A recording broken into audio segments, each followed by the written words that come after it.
Good. All right. So, first things first, confession time. These are leftovers from last year. And so these are yours to keep, and you can mark them up and kind of do whatever you want. I'll bring fresh copies for the test, but these are the formulas that you'll have. But if you they're all kind of different because I did a mashup of all my spare papers. And so it's a great way for me to get rid of paper that I've been hoarding because I feel bad just recycling it. But sometimes there are some single-sided pages and things like that. But for the test, it'll be nicer, but same information. So this is your formula sheet.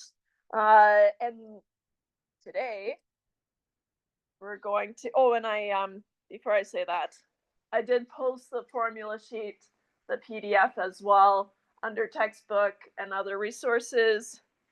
And so I did not print it in color for you guys. Sorry. Well, actually, it wasn't even for you. It was for last year. I didn't do it for them either. Okay. So I guess I can pull it up. We've seen the average rate of change. Right? I said that'll be on your formula sheet, right? But today we're going to do transformations, which includes things like a vertical shift of a function, a horizontal shift of a function, a reflection of a function, even and odd functions, a vertical stretch or compression, a horizontal stretch or compression. All that is today, which is why I had to hand out these formula sheets today. First time you need them. I was kind of confused by myself because these last formulas, they're either on a single-sided page, they're at the very back. With the Pythagorean theorem, the distance formula, and the equation of a circle, we use them more later on in chapter 5, but we did introduce them in chapter 1. And so for the test, I'll float those to the front page. Okay? And they'll be before the average rate of change. Okay? But if you're working on those distance questions, then they are on here. They're just in a weird spot. Okay? So just maybe make a note on your own formula sheet or something if you care to. Okay. Oh, and then a little bit of administrative work. I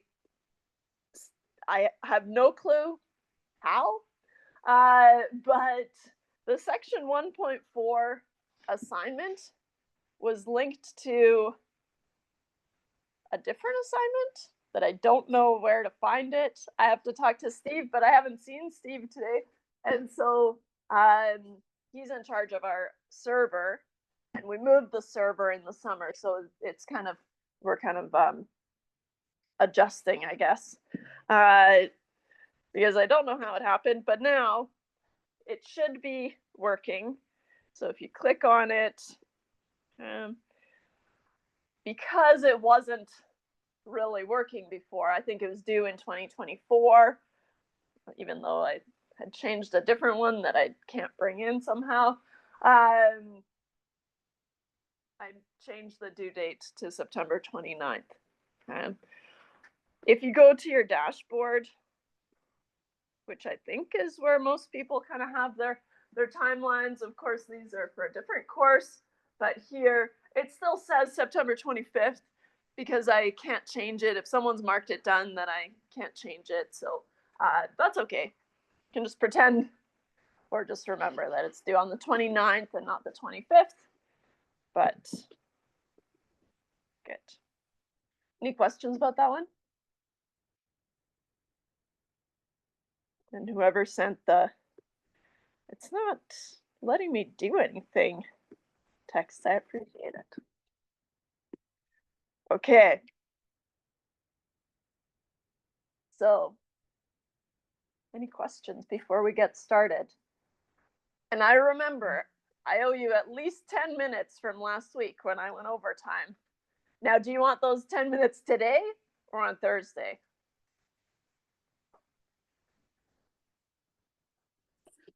I know. Did Dave cancel? He has to cancel his class. I know. Do you want a longer break or a break? I don't know. Okay. Yeah, let's see how it goes. See how we feel. I'll get carried away either way, I think. So, but I promise I'll remember. Okay. So, we finished section 1.4, which I can't really remember what it was on. Compositions, maybe? Where is it?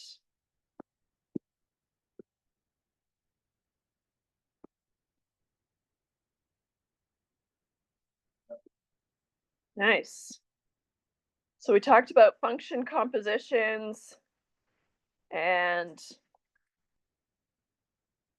kind of using one function inside another function, right, as the input. We are going to talk about function compositions again today, and so we don't need to review, we can just sit on it until then. So, admittedly, this section on transformations is the section I like the least in this chapter, okay? Because it really is just kind of talking about all these function transformations, but then it's really, I'm just putting it on you guys to be able to read a function, right, a transformed function, and translate it into what's been done, right, shifts and stretches and compressions and things like that. Okay? And so kind of buckle up for a lot of terminology. Okay? So we'll just talk about what each of these are. Okay? We start with a vertical shift. Okay? And so remember, vertical is up and down, right? Horizontal is like this, the horizon, right? And so then you're moving on the x-axis. So if you have a function f of x, then if we define a new function g of x as f of x plus k, where k is a constant, then we have this vertical shift of f of x, right? All our f of x's, which are really y's, we add k to it. So if k is positive, then the graph will shift up. And so if we have something like if f of x is x squared, just do a tiny little version here. Maybe I have x squared here. Then if I do f of x, or let's call it g of x, sorry about that. You can call it g of, or f of x, but can get confusing. Then g of x can be x squared minus 4. What would that look like? Well, I take this shape of x squared, and let me make this light blue to match. There.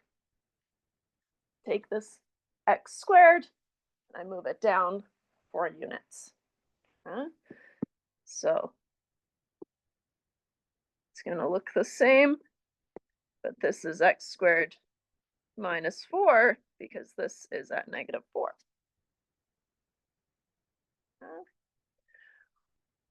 For vertical shifts, it behaves the way that I think intuitively we want it to, right? If it's positive, so if I'm adding k, I bump it up, and if I subtract k, I bump it down. So how you can read g of x is f of x plus k is to each output of f of x, you can add k. In this case, we did x squared minus 4, so k is negative. So then if you add a negative, that's subtraction, right? Subtraction is just a special case of addition.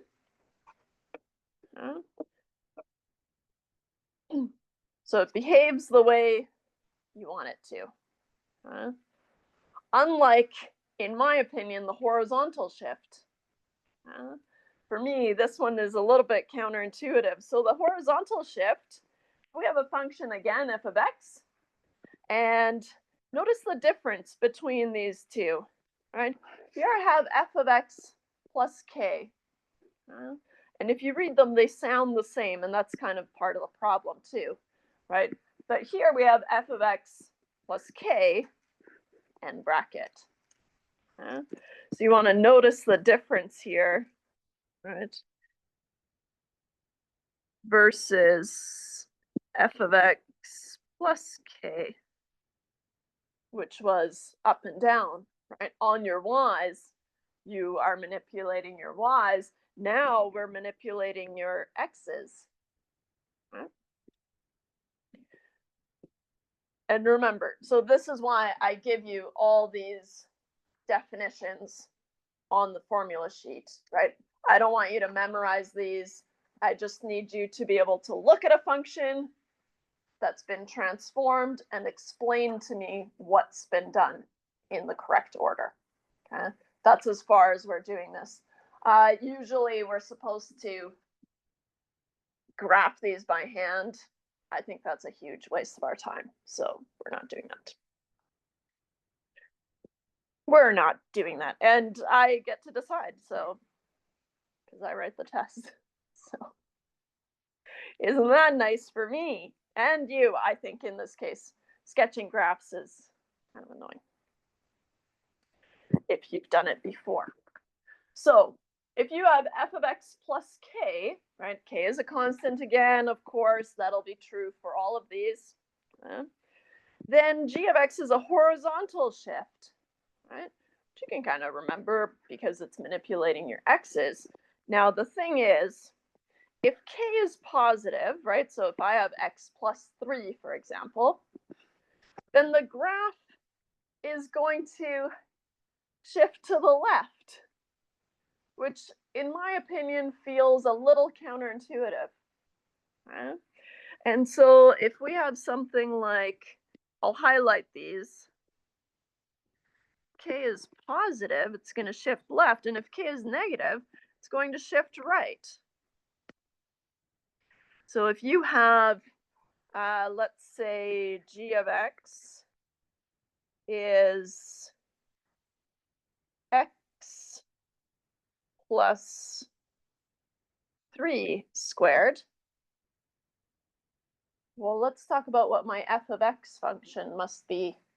My original function is just x squared, right? And we saw that with the toolkit functions. We have these kind of base shapes, right, that we want to bring it down to, and then we've manipulated those, right? We can transform them, but they still have that same shape of x squared. Okay?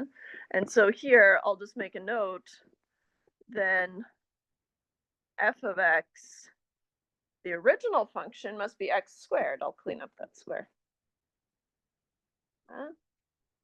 Now, on that x, I have added 3. So k is positive. It's going to shift left by 3 units. So your original function, let's graph it here. I think I even have it, you know what, before I reinvent the wheel here.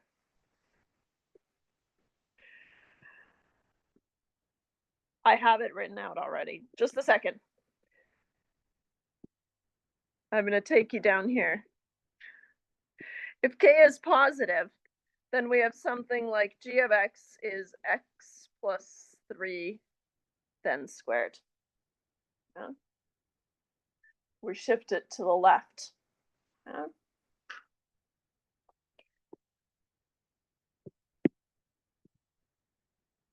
Already done it in Desmos. If you start with your base function x squared, right, it'll be in red. And so the red function is your starter function, your f of x. And I guess here I've used x plus 2 squared. Oh, crazy. Which is going to be the green. Then this red graph has just shifted over to the left by 2 units. And so here, I'll do that cleaner. 2 units to the left.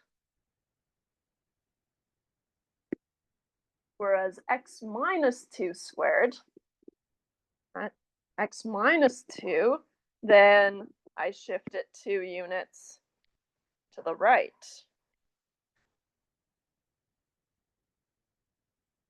What are you doing in there?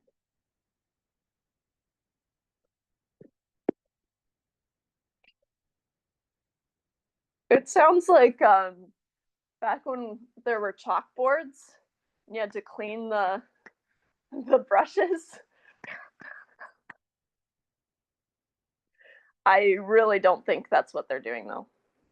I hope that's not what they're doing. Okay. So just to finish what I started up here, if you have g of x is x minus 3 squared, for example, then k would be negative. Right.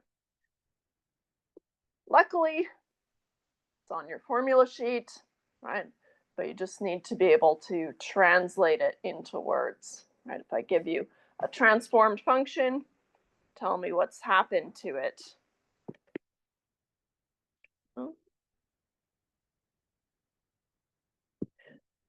Reflections. Of course, just like a mirror, we can reflect on the x-axis, right? Flip it upside down, right? Or we can reflect on the y-axis. And so what do those two look like?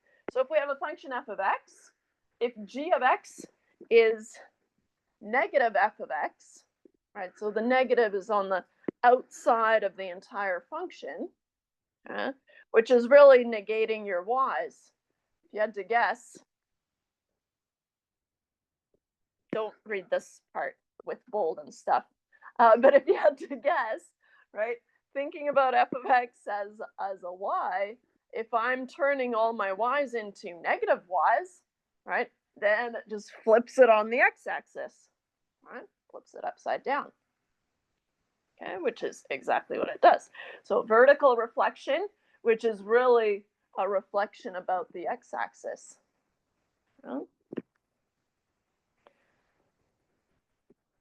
And trying to remember that I've already done a lot of the writing here. So if g of x is negative f of x, like I said, then it takes the original outputs and makes them negative. So if we start with x squared, I might go to function for explaining transformations, right? Mostly because it's one that we are relatively familiar with, right? Then if g of x is negative x squared, then it'll be reflected on the x-axis.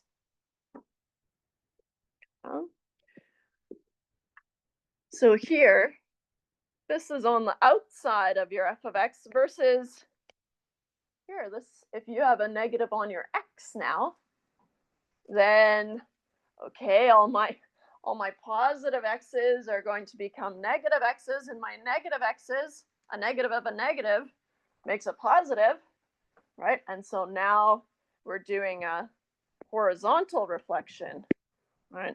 Which is a reflection about the y-axis. Now, x squared is really boring. If you turn all these x's positive, well, then you're on this arm, right?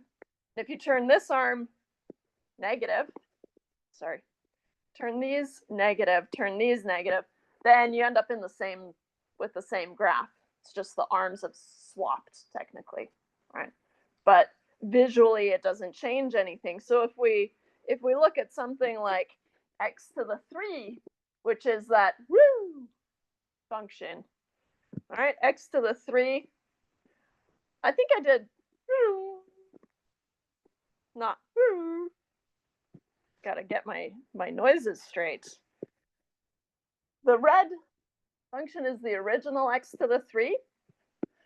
Okay. And if I take negative x to the 3, and I should have put brackets around here. I promise they are on there. Just not showing. Then we get the blue. So all these, this arm, right, all these x's are now negative. Right? So now it's up here, and all these x's are negated as well. So now they're on this side. Right?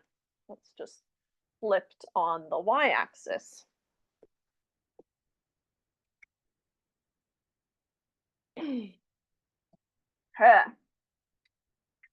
Look at us just rip-roaring through this list of things. It helps that I printed it really huge, probably.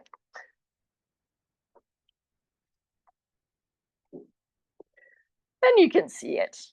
I don't feel that.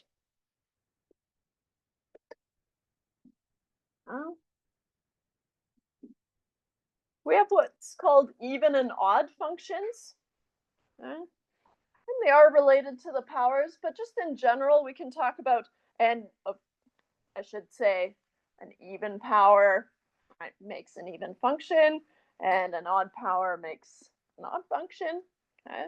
But besides that, just in general, a function is called an even function if f of x is the same as f of negative x.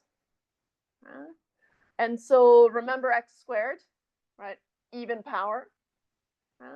It looks the same, right? If I take x squared and then I negate the x's, it looks the same, right? And so it is an even function. The graph of an even function is symmetric about the vertical axis, which is your y-axis. Maybe I'll clarify that. The y-axis. Something like x squared. For example, f of x is x squared. A function is called an odd function if f of x is the same as the negative of f of negative x. And so the graph of an odd function is symmetric about the origin. Well, this one's less obvious. And I'll bump these up. I imported from a different line style, I guess, and I'll just tighten this up a little bit.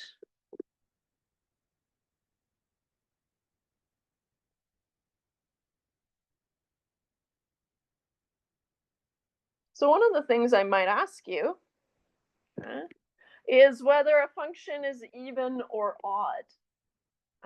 Now let's look at the difference between these. So we're starting at f of x, and if f of x is the same as f of negative x, then we know it's even. Right? And if f of x is the same as the negative of f of negative x, then it's odd. Okay? But notice the similarities here, right? I'm looking at f of negative x and f of negative x.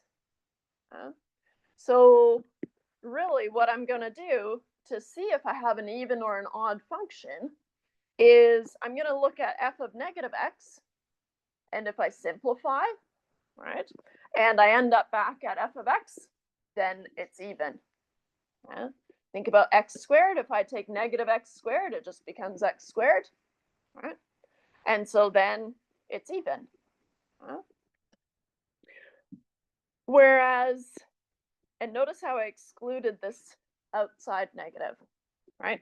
So if I look at f of negative x again, but I simplify and I'm left with a negative on the outside, right? So I can extract a negative on the outside of f of x, then I know I have an even or an odd function. Blah, blah, blah. Okay?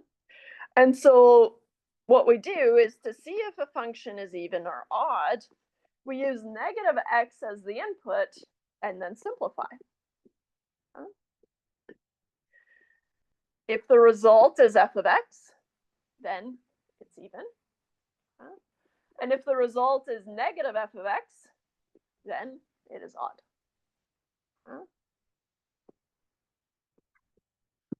Let's do a little example. Is f of x equal to x to the 3 even or odd? I've already given you a little sneak preview, because it's got an odd power, and so I suspect it'll be odd, but that's nice because then we can, bless you, because then we can kind of confirm that instead. So what do? Well, we use negative x as our input, and so we're going to check to see f of negative x. Well, that's going to be negative x to the 3. But the power of 3 keeps the negative, right? And because I'm out of room here, this becomes negative x to the 3. Squares and even powers, right, make negatives positive, right? But odd powers don't. Right? So this is negative f of x. Negative f of x. Therefore, f of x equal to x to the 3 is odd.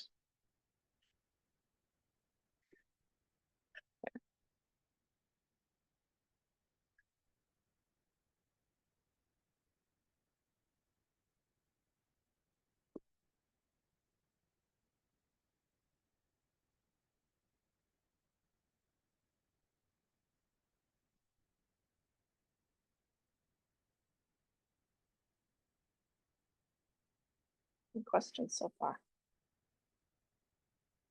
Yeah. So most of these examples say sketch, but I'm going to change that to describe. Right?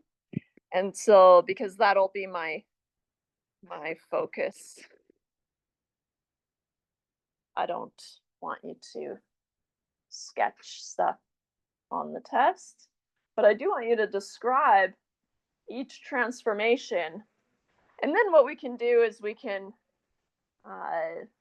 use Desmos to sketch them just to see what they look like and to confirm. Okay. So we want to describe the transformations of f of x is equal to x squared. Right? Like I said, it's kind of our go-to starter function. Right? We know what it looks like. X to the 3 is kind of, can be tricky sometimes. Right? Root x is another kind of common starter function.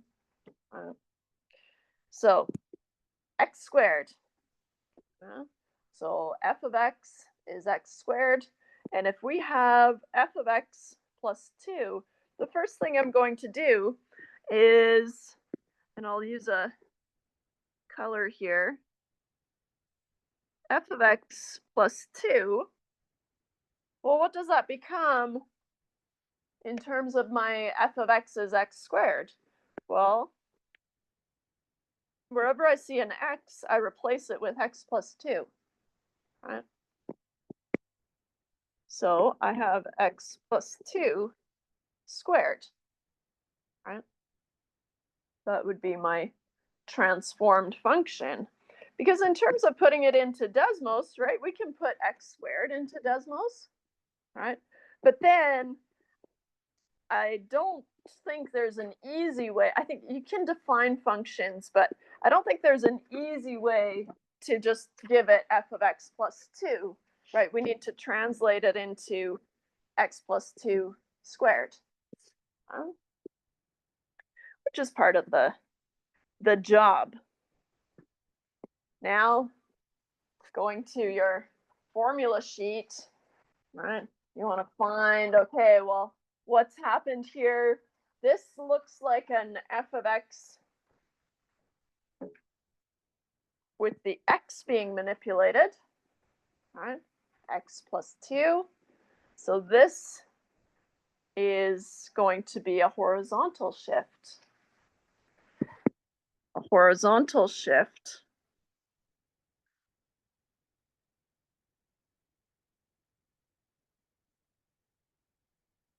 Which way? To the left 2 units. Right? And so you'll want to make sure that you can kind of, well, first translate from a base function into a transformed function like this, x plus 2 all squared, and then be able to describe what's happening, right, using your formula sheet. So it's a horizontal shift, and k is positive, and so left 2 units.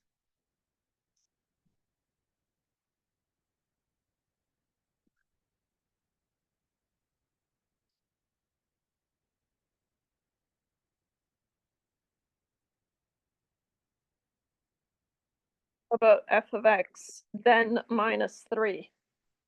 Notice the difference between those two. Tricky if you're just reading them, right? They read the same. But this would look like what?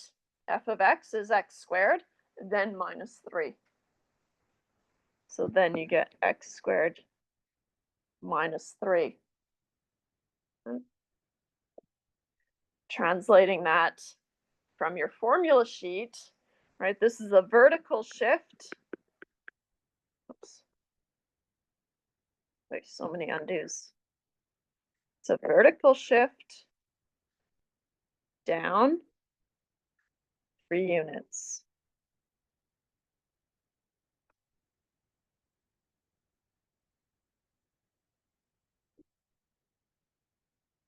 Mashup.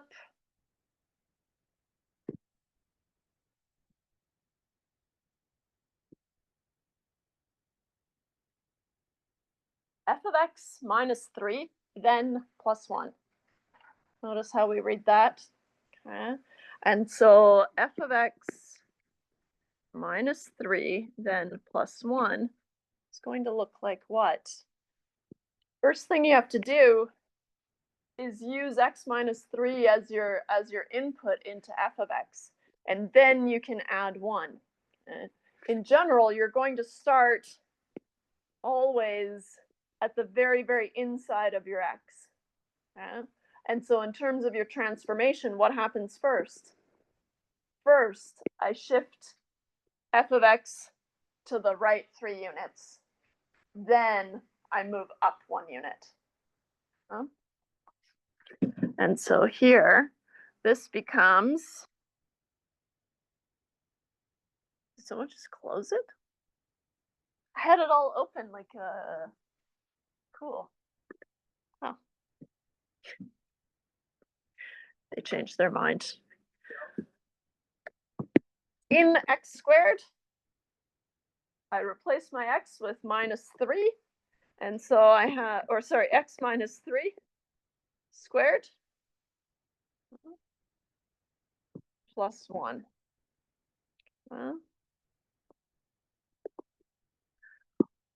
First step,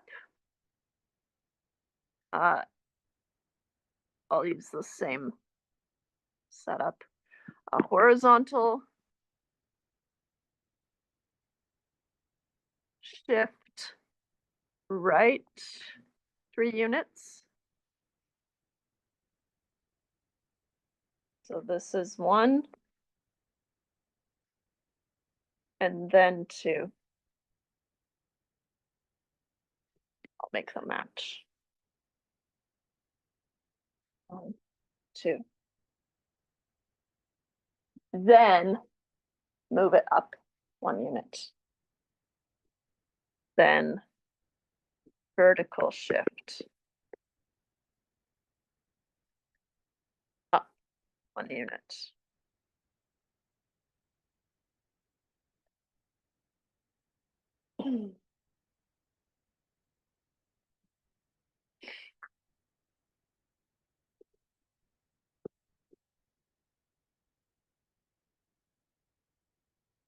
Uh,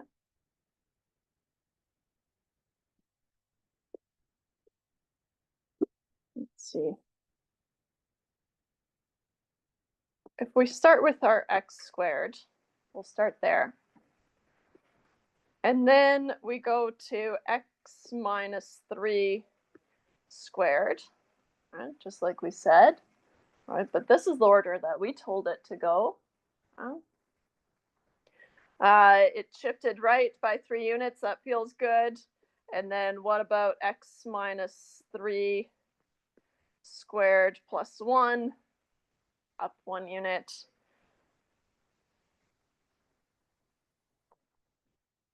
And there we go. In theory, you could do it in either order, but that'll muck you up later. So you want to always start on your x and build out. Well, okay.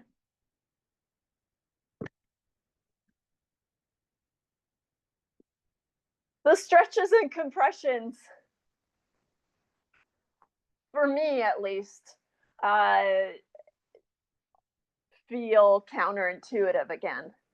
And I can't put my finger on why, but just as a reminder, a stretch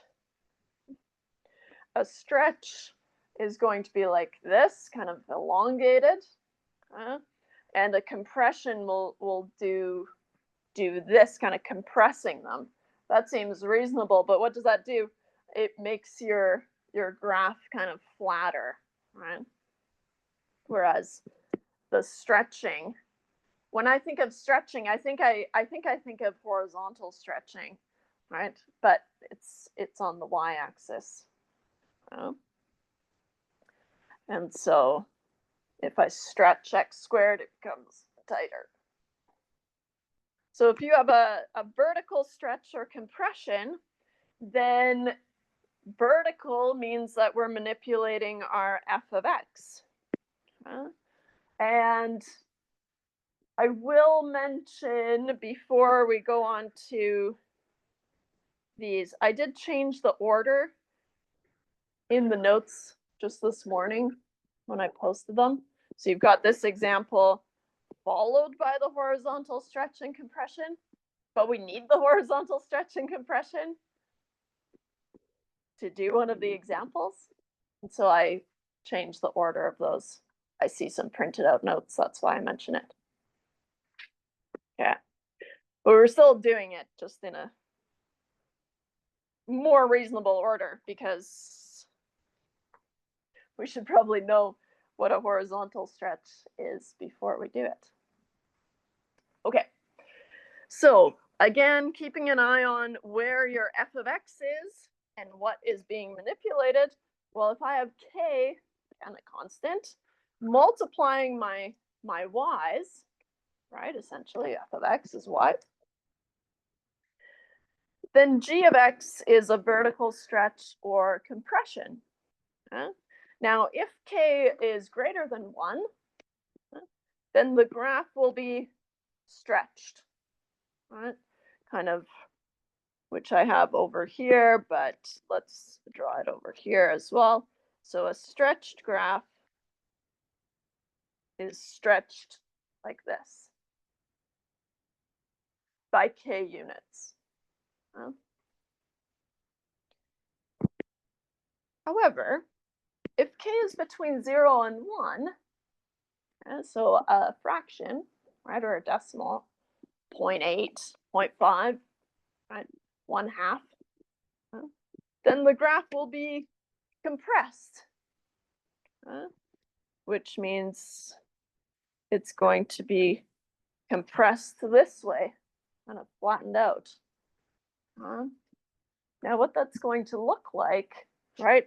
If k is between 0 and 1, let's pick a number between 0 and 1. I like 0.5, right? 1/2. That's something that we're comfortable with usually. Then if I have 1/2 x squared, what does that do? It's going to compress the graph by 1/2. It's going to smush it together. Kind of confusing. As long as you have the words, you're okay.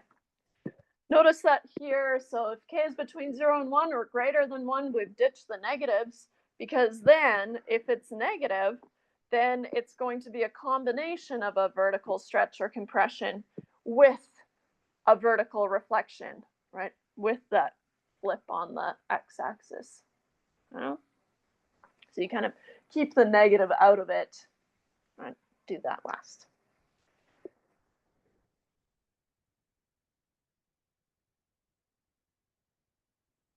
The horizontal stretch, right? Horizontals like this, is going to be like this. So now my k is not on my f of x, it's on my x's, right? And that's how it's horizontal. If k is greater than 1, then the graph will be compressed by 1 over k. So if k is 4, for example, then the graph will be compressed by 1 over 4. Okay. Good thing you have this formula sheet. I was going to call it a cheat sheet. It's just a formula sheet. But if it's being compressed, compression works this way, right? Then it's being compressed by 1 over k. And if we were actually drawing these, right, then we would talk about, okay, well, what does a compression of 1 over 4 look like, right? But instead, how about we just use Desmos to see? So for example, if I have my starter function, x squared, nice place to start. And what if I have 4x squared? No? That black graph is compressed by 1 over 4, by a quarter. So it's being compressed by 1 over k.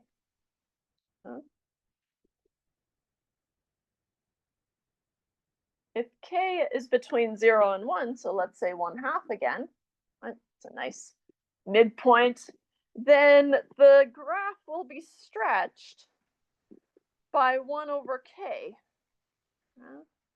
Now, for example, if you have g of x is 1/2 x squared, that 1/2 is on the x, right, from f of x.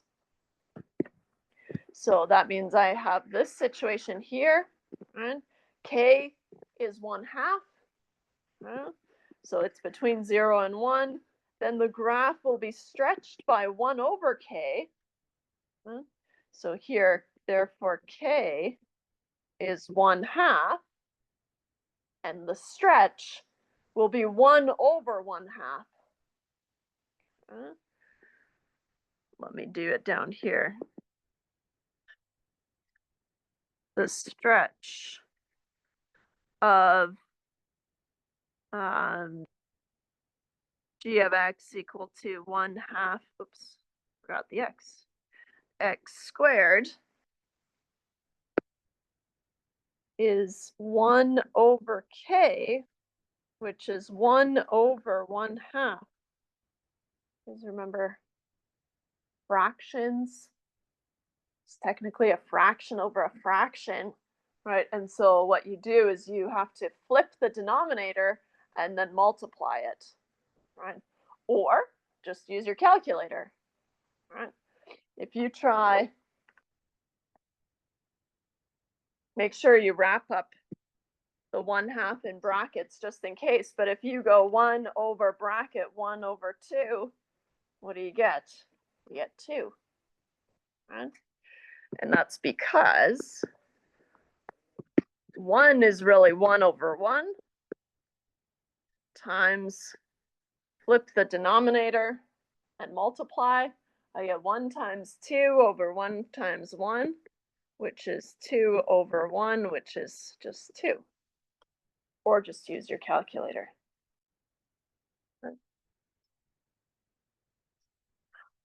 We haven't worked with a ton of fractions yet. And so at this point, I'd say just use your calculator, but we will review fractions. But we haven't really needed them yet.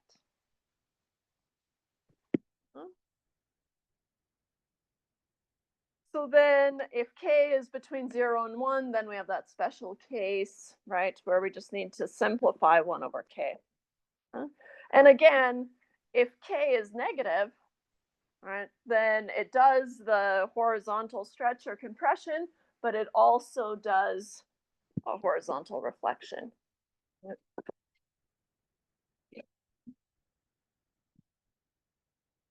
Again, it says sketch, but we'll describe. Describe each transformation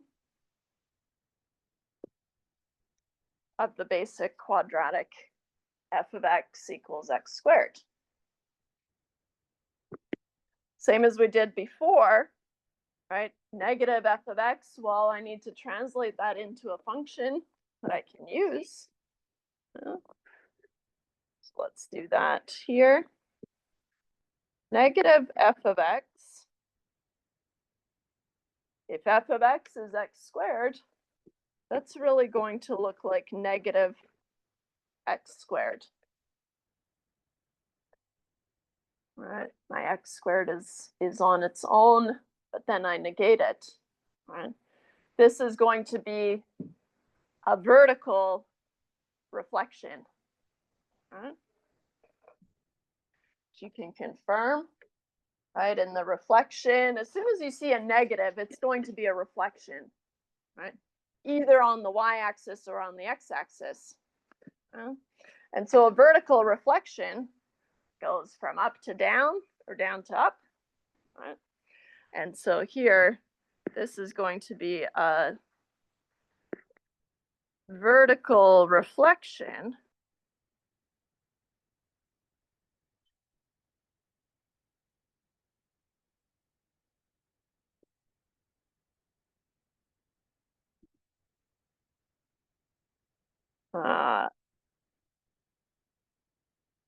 I think it's more clear if I say reflect on the x-axis.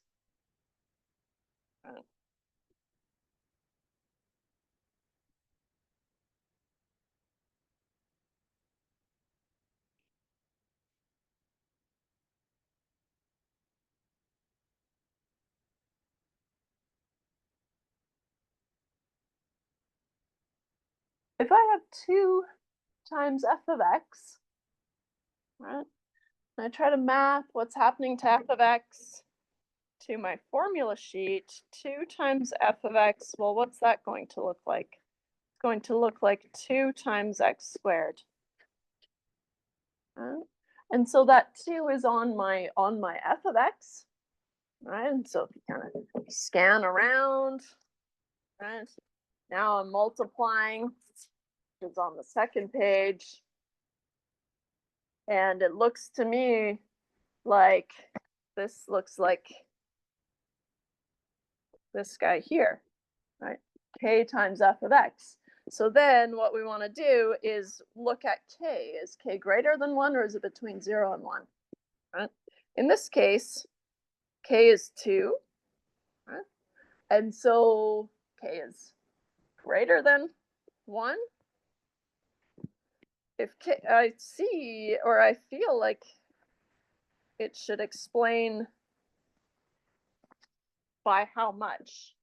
But if k is greater than 1, which it is in this case, then the graph will be stretched k units. Stretched. I'll specify vertically. Just noticing now that it's kind of looking incomplete to me. We'll complete it. So this is a vertical stretch by 2 units.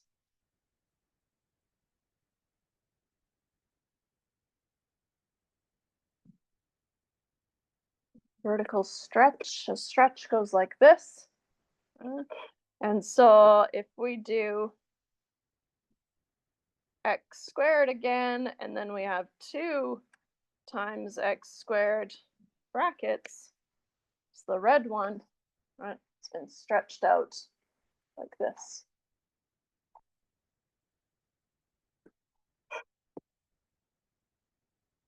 But like I said, we're focused on describing these things.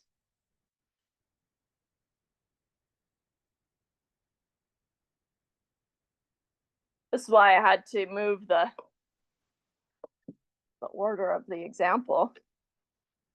If we have f of 3 times x, what does that look like? My input is now 3x into x squared, and so I have 3x, and on the outside it's squared,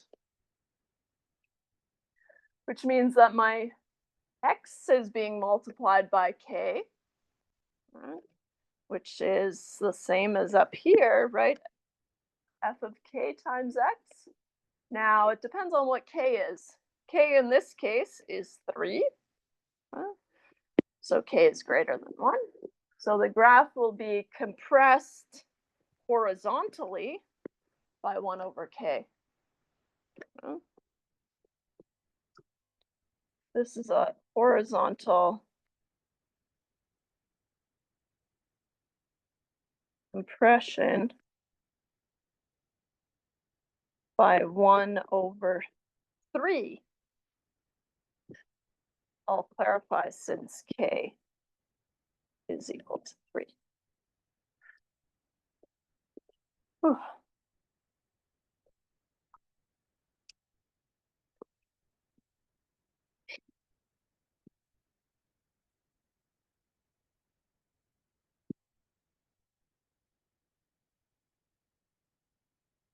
You ready for this one? We are. A little bit bigger now. But as long as you start on your x and you work your way out and do your manipulations kind of as you bloom out, right, then you'll be all right. I'm actually going to sit down for a second.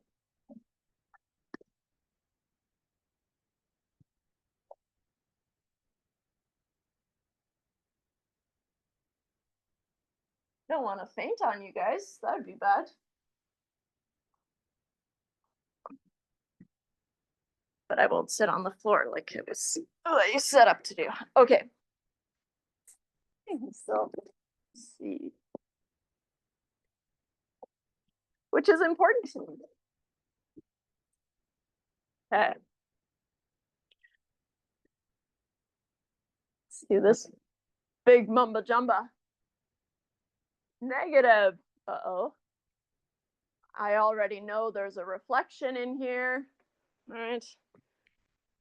And by this negative, I've got a 1/2 on my f of x, but also something's happening on the x, and then a little move up or down. So let's break this thing down.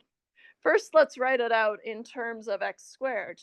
So if I have -1/2 f of x minus 2 plus 2, that's going to be the same as, well, f of x is x squared. And so what you want to do is you want to replace this f of x minus 2, right, by replacing the input with x minus 2 in your original function. And so this becomes -1/2 x minus 2 squared plus 2. I'll clarify that this is f of x minus 2. So that's my first task. And just like we replace the input with x minus 2 into x squared, right, that's where we'll start with our transformations as well. So really what I have here, and I'm going to write it kind of a little bit bigger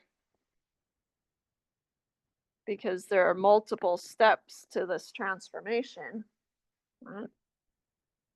So this is my transformed function.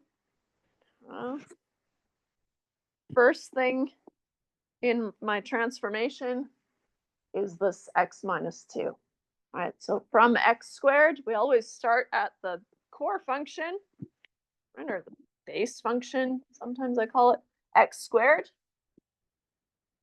From x squared, which we know what it looks like, I have moved to the right 2 units. Yikes. So it's a horizontal shift right 2 units. That's our first step.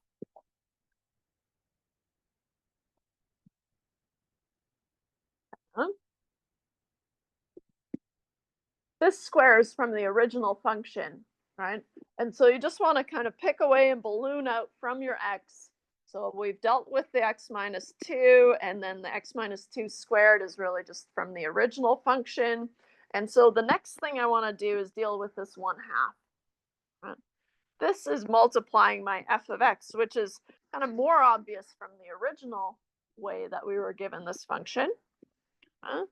But let's do this here.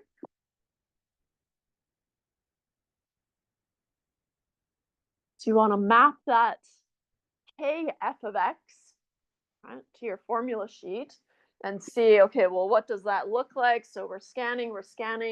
I'm landing on the vertical stretch. Right, so I know it has a vertical stretch. I'm going to clarify this before I print the formula sheet for the test. I'll clarify what it'll be stretched by. I think it's k, but it might be 1/k, just like the other one. And so I just want to confirm. Clearly, not something I care much about. Okay. But it is a vertical stretch. Oops, vertical stretch. Compression. Nice try, Emily. Thank you. Vertical compression. Since k is between 0 and 1, I'll clarify that here. Since k is 1/2. No.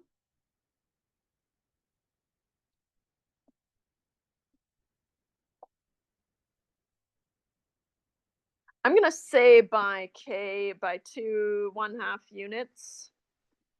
But like I said, I have a feeling it's by 1/k again, and I just don't have it with me. So, and it's not in my brain. So by k equals 1/2 units. Here, this is more for me. Confirm. I'll even say Emily confirm.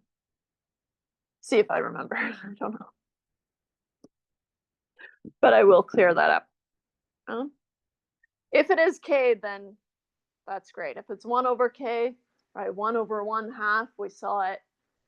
1 over 1/2 is 2.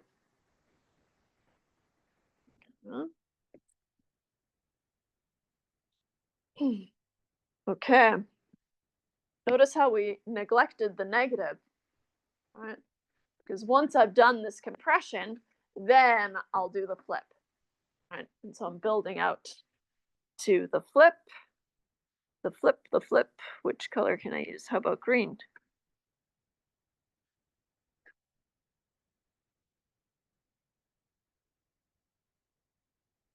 The negative is on the outside of your f of x, right? The difference would be if it was on the inside. So then if you had negative x minus 2, right, that would be different. Right? But because it's on your f of x, right, then you're on the front page. Where are you? We have a vertical. Oh, I keep trying to spell vertical wrong. A vertical reflection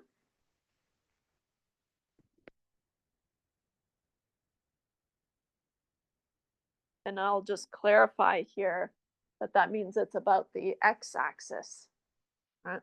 Because a vertical reflection is kind of hard to see intuitively about the x-axis.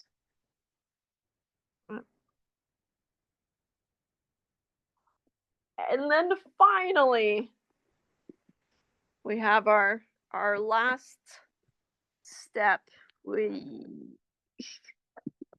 Then we take all this and we move it up 2 units.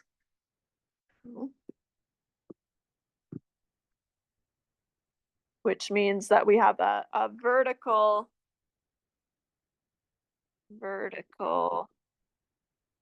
shift up 2 units.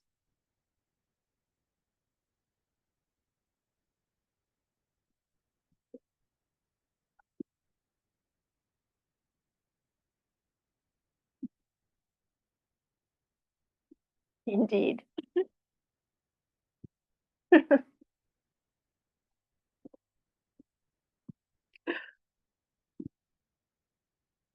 I changed this from the original printout. Just thinking again, if you've printed off those notes, I only changed it slightly, but we're just going to do exactly what we did earlier. So describe in order the following transformation from f of x is the root of x. Again, one of those kind of common functions that we use for transformations and learning transformations. So if g of x is, here we go, 2 times the f of 1/2 x minus 1 and then plus 3. So we'll do the exact same thing that we did up above. First thing you want to do is, okay, translate this. I guess you don't have to, but in terms of checking your work, might be nice. Instead of f of x, the root of x, what would this look like? Well, this is going to become 2, and f of x is the root of anything inside your f of x. And so I'm going to replace my x with 1/2 x minus 1 and then plus 3. All right. I use this little hook on my root to indicate that this plus 3 is outside the root. Oh. Okay.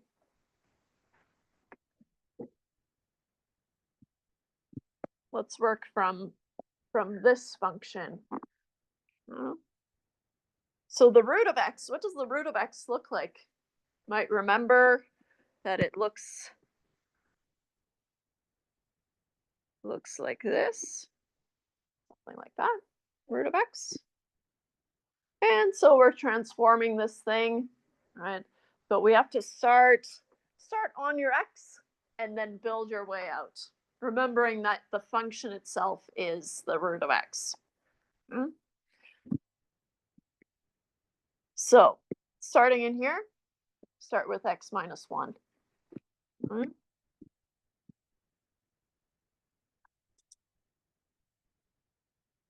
My first is a horizontal shift to the right 1 unit. Right.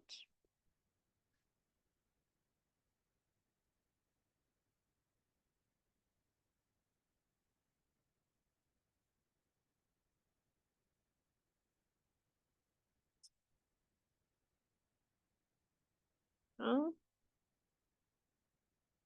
Then I can move on to my 1/2. Now notice the 1/2 is on the x, right? And kind of easier to see in the original format, right? So the 1/2 is inside my f of x, right?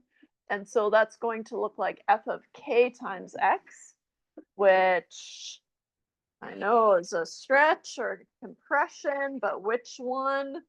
F of k times x is a horizontal stretch or compression, depending on what k is. So now can do green maybe.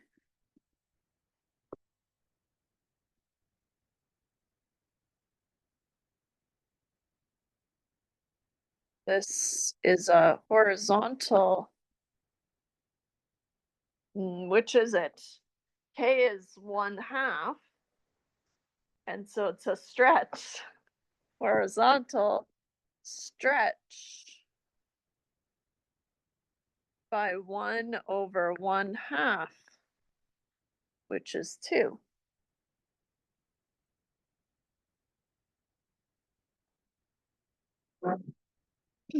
Since I'll put in brackets since k is 1/2.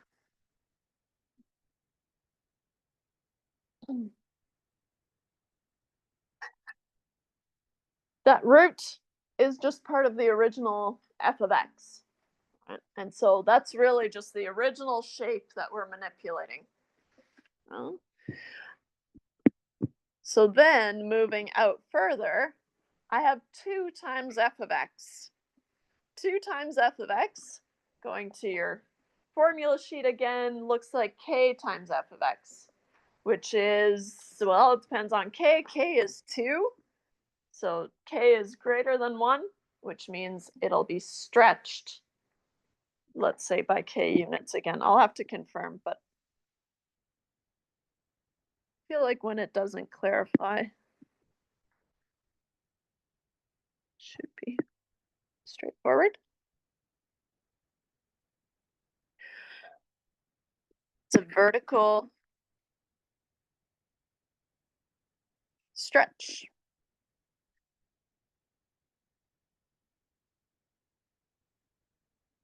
By 2 units. I'll say since k is 2. Did a weird k.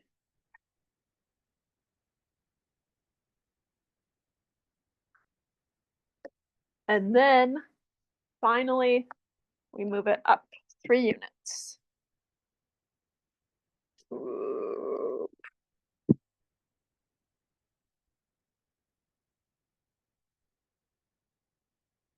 Vertical shift up 3 units.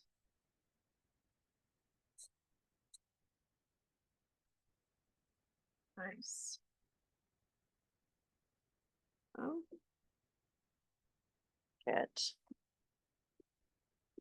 So on the test, I expect you to be able to do something like this.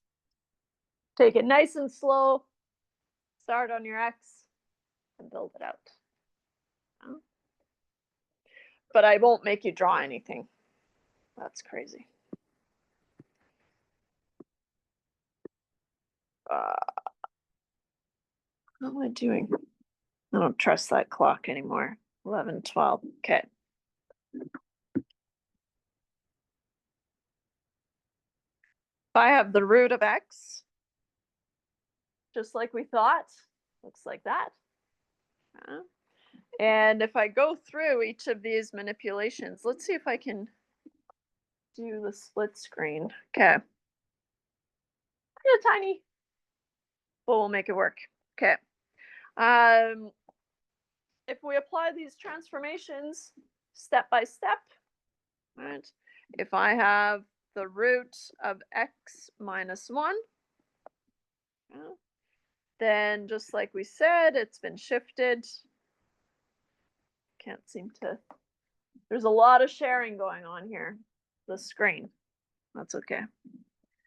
Then if I do the root of 1 over 2, and then times x minus 1,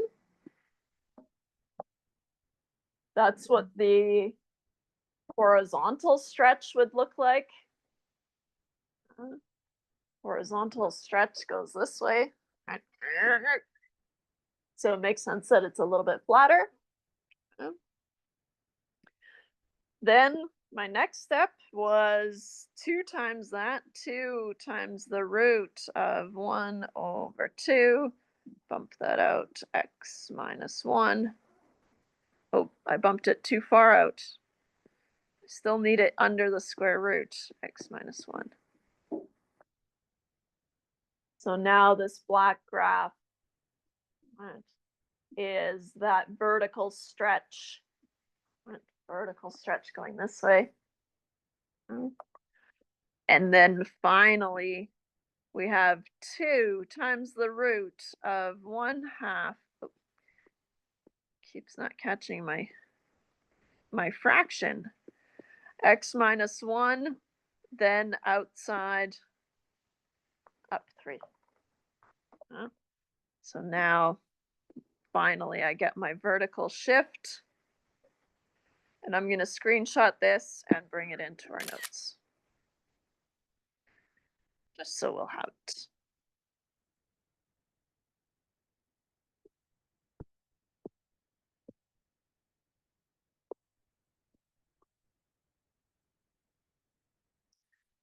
Ding, ding, ding, ding, ding, ding.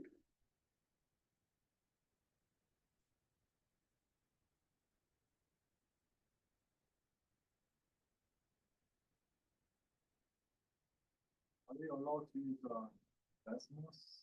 On the assignments, you're allowed to use the Desmos, but you won't have it on the test, which is why it's more important to me that you're able to describe it. Yeah.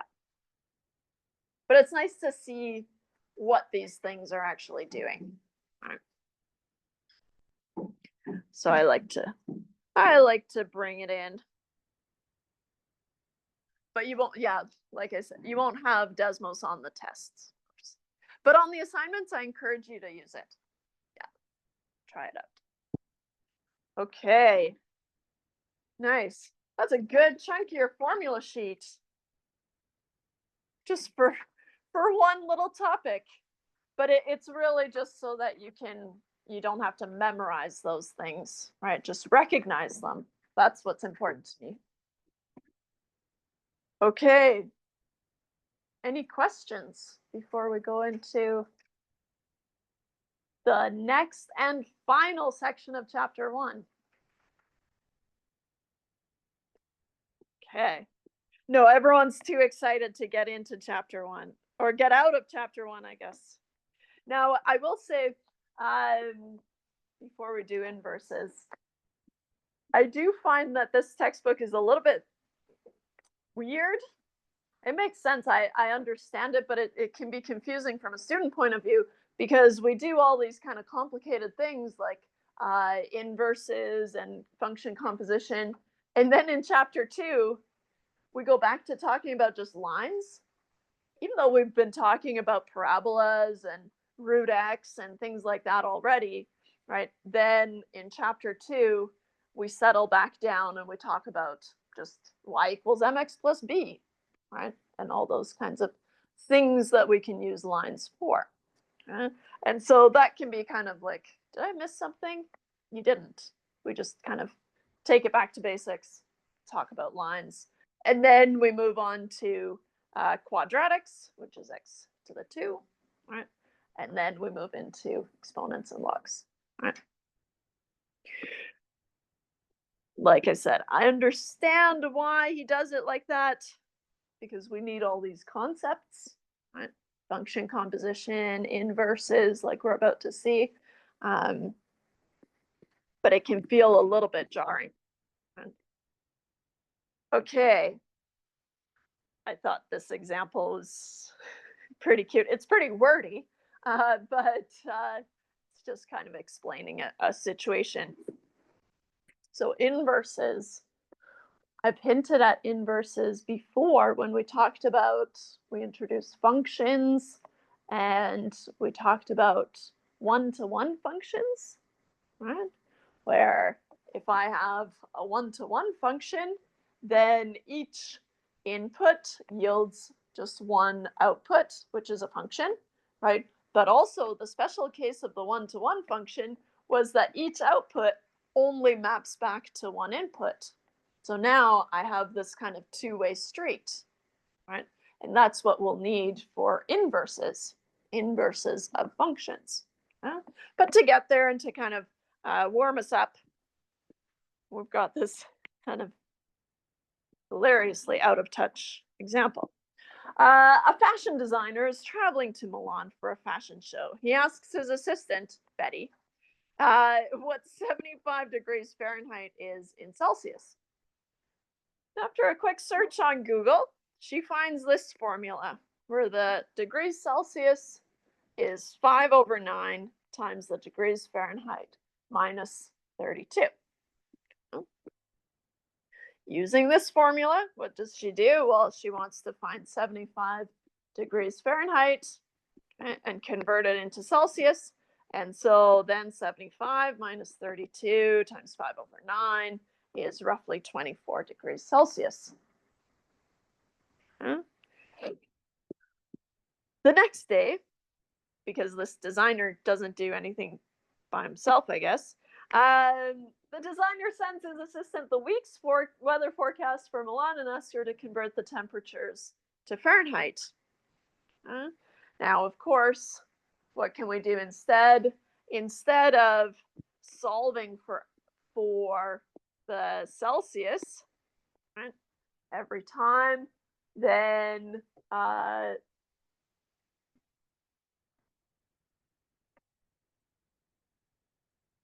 yeah, I have it backwards.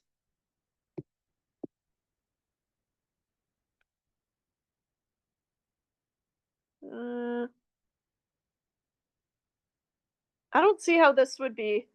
So I did have it right. I just I'm not really convinced how it's easier. So I'll just bump it up top. I was going to try to convince you, but then I can't convince myself. So here we go. Apparently, this is the part I can't really. I feel like just plugging in the Fahrenheit and evaluating it for each day is pretty easy. But anyways, after considering this option for a moment, she realizes that solving the equation for each of the temperatures would get awfully tedious, and realizes that since evaluation is easier than solving, it would be much more convenient to have a different formula which takes the Celsius as the input and outputs the Fahrenheit temperature. That's where I'm not really sold. Oh, because they're in Celsius, of course. Okay, I'm sold. I'm ready to bump this down to where it was. I just had to get there, I guess. But maybe I should explain it to myself. Since the temperatures are given in Celsius, there we go. Since the temperatures are given in Celsius, capital C, it would be easier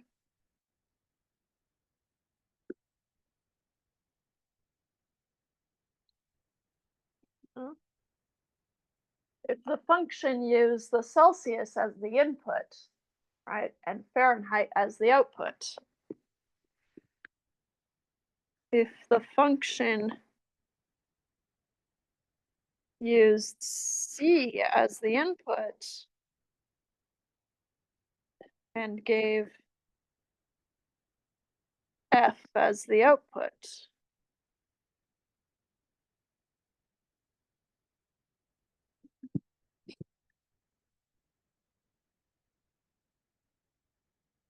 I think probably rearranged formulas like this, what do we want to do? We want to solve for F, right? So from C equals 5 over 9, oops, that's a long 9, times F minus 32, confirm. We want to solve for F.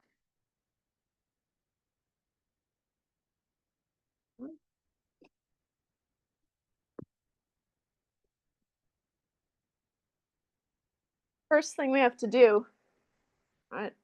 Now, when I'm solving for F on the inside, now I want to peel away from the outside, right? So the first thing I'm going to do is now with this fraction 5 over 9, if you're kind of uncomfortable with fractions, that's okay, because you can do them incrementally, right? And so to move this 1 over 9 technically over from the right hand side, what do we have to do? I have to multiply both sides by 9, right? So we can just do it nice and slow. 9c is 5 times f minus 32. Then I need to move that 5 over by dividing both sides by 5, right? But that's going to be the same as flipping that fraction onto the other side, right? But can get there. 9 over 5 times c is f minus 32. Right? And if you prefer to have the 9c divided by 5, that's fine. But I like to have just the coefficient as its own fraction. Technically, c is multiplying it, and so that's true, but I'll just then do that line. So then finally solving for f, the, I guess, kind of sneaky thing that I like to do, it's not meant to be sneaky, but it can be confusing in the beginning, is because I'm solving for my f, I like to have the f on the left-hand side, right? And so I use my equal sign as a revolving door. So what I'm going to do in one move is I'm going to add 32 to both sides, right? Which makes 9 over 5c plus 32, right? And then I'm going to swing it around to the other side. Right? I'll do a little animation, I guess. 9 over 5c plus 32 is equal to f.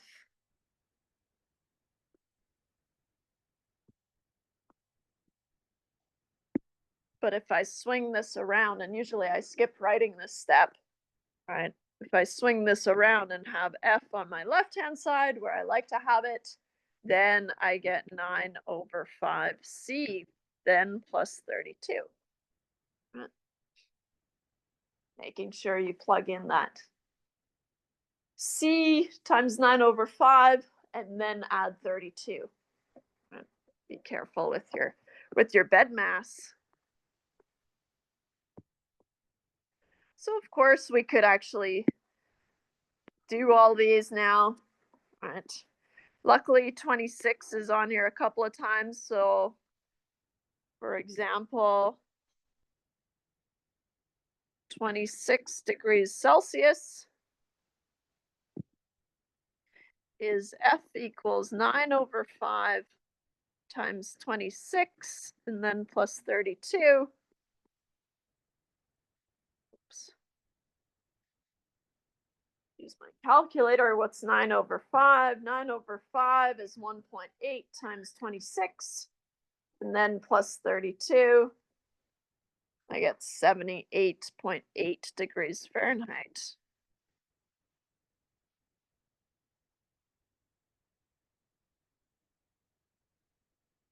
So then you can use the function using the Celsius as the input to solve all those if you want it.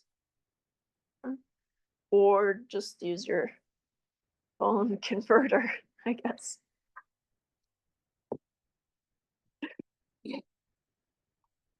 What we've done here is we found the inverse of the function. So if we consider the first function where we use f as our input, right, as our kind of starter function, right, then we morphed it and we rearranged where now I have c, which used to be my output, right, is now my input. And f, which used to be my input, is now my output. Right? And so this is what we call an inverse function. Right? Okay. Blah, blah, blah, blah, blah. I was convinced eventually, I guess. Took a little time. So the inverse of a function looks like this. If we have a function f of a which is equal to b, what does that look like? Well, it might look something like this. If I have f of x, and I plug in a into f of x, then my output would be b, right? F of a is equal to b.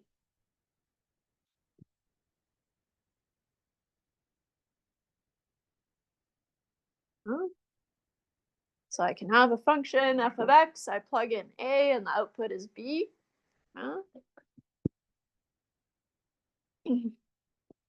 Then a function g of x is an inverse of f if g of b, so now I'm going the other way, right? I take b as my input, g of b, if it equals a.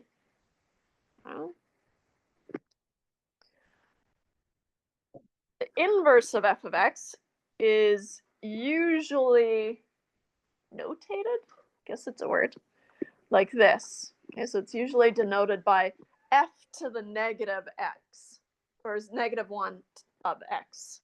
Oh yeah, I should clarify that. F to the -1 of x is read as the inverse of f of x.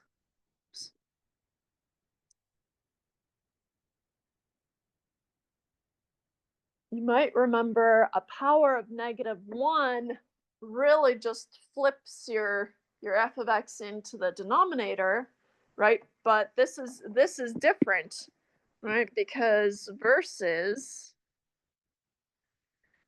f of x to the -1, confusingly, they look similar, right? But this is the reciprocal of f of x, which is 1 over f of x. So that's not the inverse. Not the inverse. So the -1 is on the function.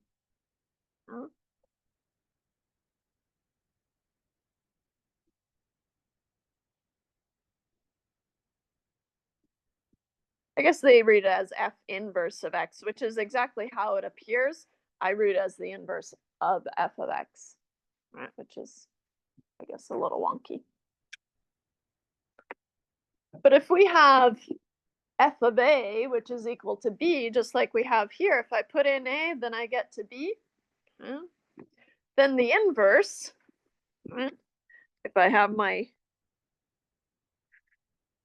pink lines are my f of x, and then if I have my orange lines, f inverse of x, they're going the other way. And f inverse of x at b, right, is going to give me a. So f inverse at b is equal to a. So they go back and forth, just like this.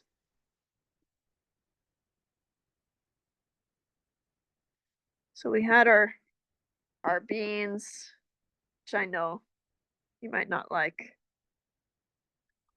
but it's okay. So if we have f of x, and f of x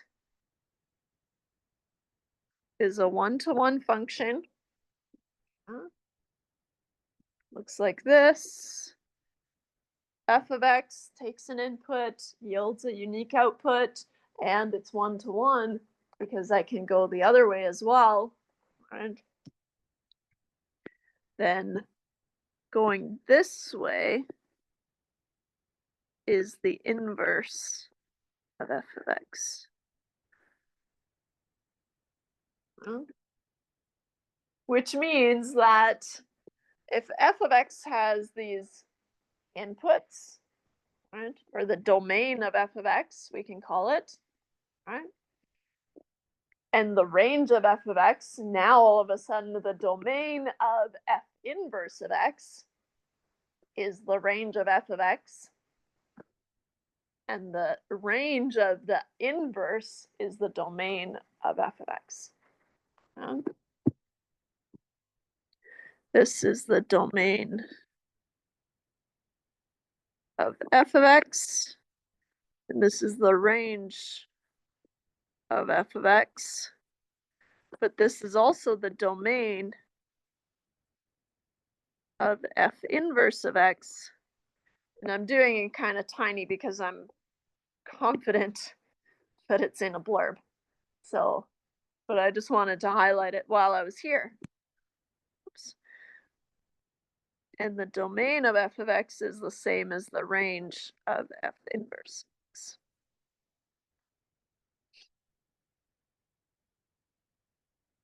Kind of crammed it in there.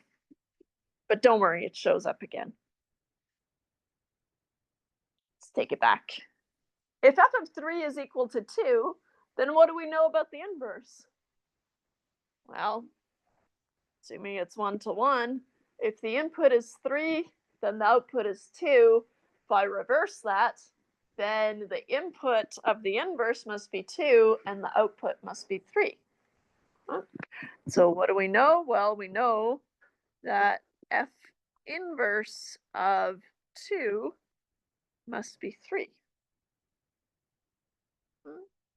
So it takes the output and returns the original input is what the inverse does. I'll highlight that negative one. Okay. So like we were saying, here's a nicer graph, whoops, of what I crammed in there. So if we have the domain of f, all the possible values of x that I could put into f, such as a, and I have the range of f, which is all the possible outputs given the inputs that I've put into f. An example would be b. Right? F of x goes from a to b, and the inverse goes from b to a. And maps back. So since the outputs of the function f are inputs of the inverse, then the range of f is also the domain of the inverse. And since the inputs of f are the outputs of the inverse, the domain of f is the range of the inverse. Right? So they just swap. Hmm?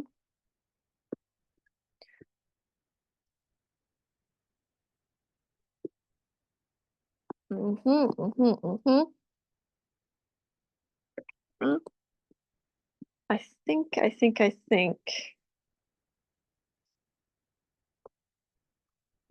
don't want to jump. Just gonna write the same note that's up above.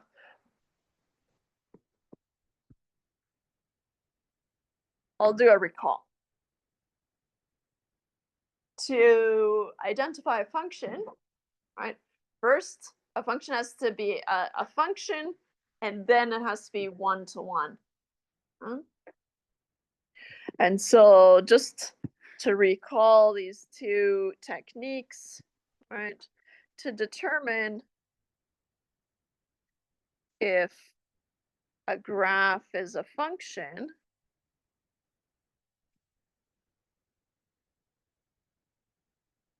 we use the VLT, the vertical line test, right? Like this. So if we have a graph, something like this, then the vertical line test, I'll do in pink. If it only crosses at one point, then it's a function. If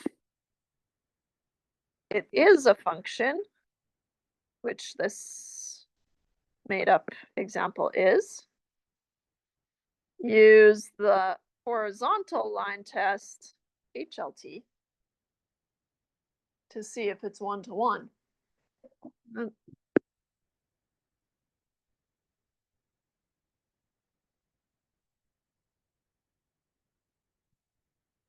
The horizontal line test, I'll do in orange. And it won't be very obvious at the beginning there, but there's a gradual incline. I didn't spend enough time drawing that graph. But if it passes the horizontal line test, then it's one-to-one. Now, the reason we need that is because in order to have an inverse, it has to be one-to-one. For a function,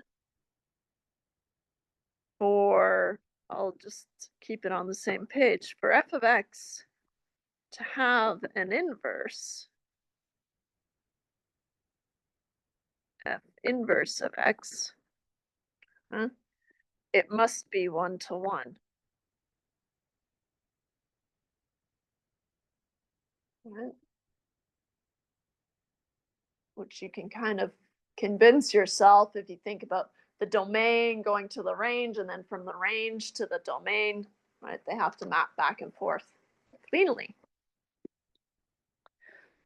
So that's just a little reminder, because that was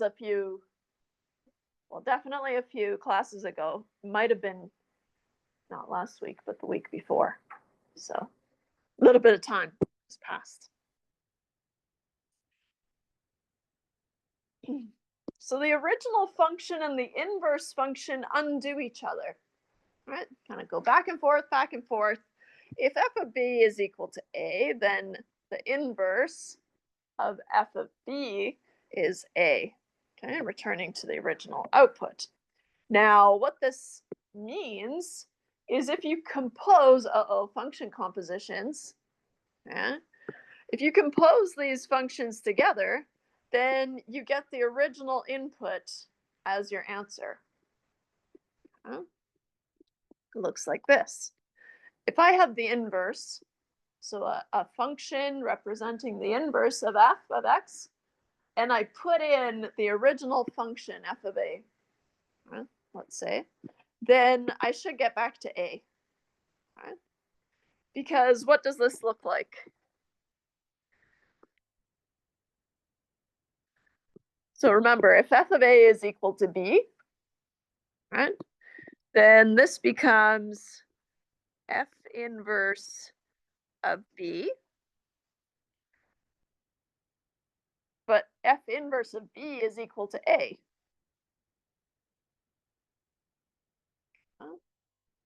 So if you compose the inverse function with the original function, you should just get the original input.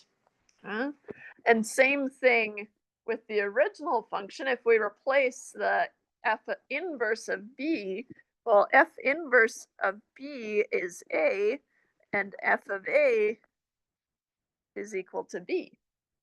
Right? So then you get back to that original original input in the inverse. This is a fact that we'll use to confirm that we have found the inverse of a function. And so we will use this fact to confirm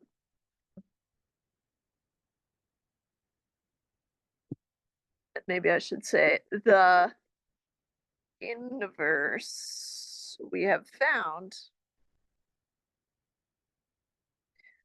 is indeed the inverse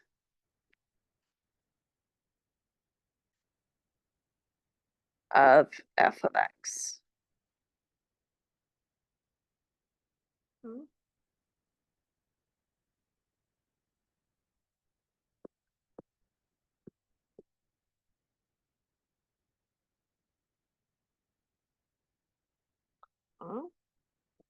We don't have any inverses yet, but we will.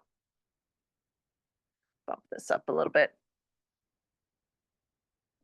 So like I said, one of the first things we need to check is in order for a function to have an inverse, it has to be a one-to-one function.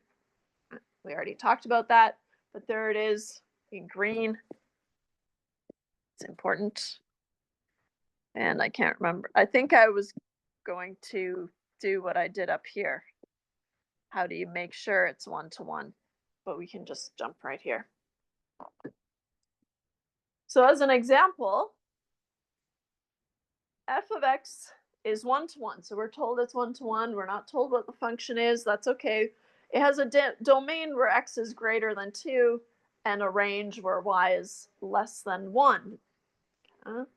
Then we want to find the domain and the range of the inverse. Well, you just swap the two. So the domain of f inverse of x must be has to be the range, right, from the original function. Now, the only difference is that instead of y, right, we tend to use an input of x in our inverse as well. That's confusing, right, because technically it's a y, right? But for some reason, we just use x again as our input, right? So here I'll make a note. Notice we tend to use x, maybe I'll bump this here. X as the input of the inverse and original function. That takes some getting used to, I think. But if it's the inverse, it's really taking an original output, y. And so the domain of the inverse must be x less than 1.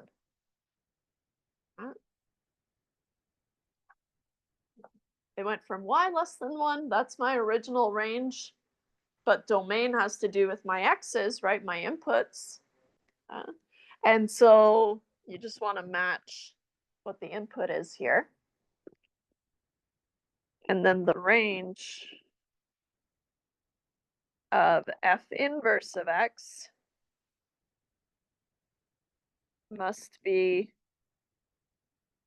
the same as the domain, but usually we denote the output using y's, and so y must be greater than 2.